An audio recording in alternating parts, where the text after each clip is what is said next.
That Alameda fire just really ripped through our City of Talent and City of Phoenix, and devastated. I think the count is up to about 2,400 units in those two communities, which is a lot of trailer parks and mobile home parks, and just really our most vulnerable population that were, struggling pre-COVID, and then it was compounded by, our COVID, learning and circumstances with that.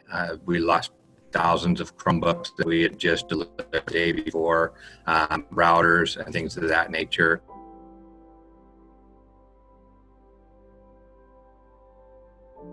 As you lose students, your staff will think, well, they don't need me anymore. You need twice as many staff, I will tell you, to get through the next 2 years. So you need to be thinking about who you can keep, every single one of them, no matter how many kids you lose. And you're going to need other people to come on too, because your kids and your staff are going to need a ton of support.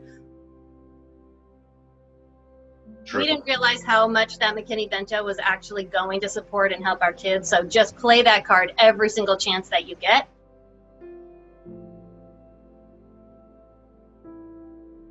All of your students who have been evacuated qualify for McKinney-Vento.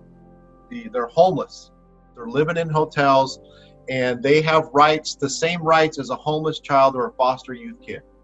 And that's a hard one for districts to deal with, because what that means is a parent may choose to go to another district out of your area because they have to live somewhere else.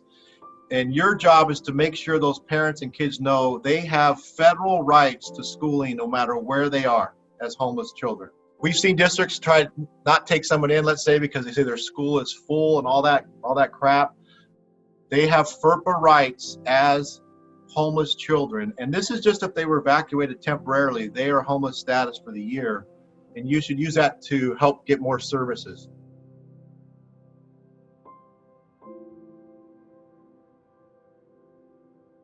FEMA's will pay for a person to help to run your school while you're doing this work. FEMA will pay for your mental health support. They'll pay for other people like that. You need to bring in somebody who does your FEMA work, and you need to bring somebody who's going to run your school. FEMA will pay for it. You're not going to get paid overnight, but over the next year or two, they'll reimburse you for all these services now that you're a federal disaster.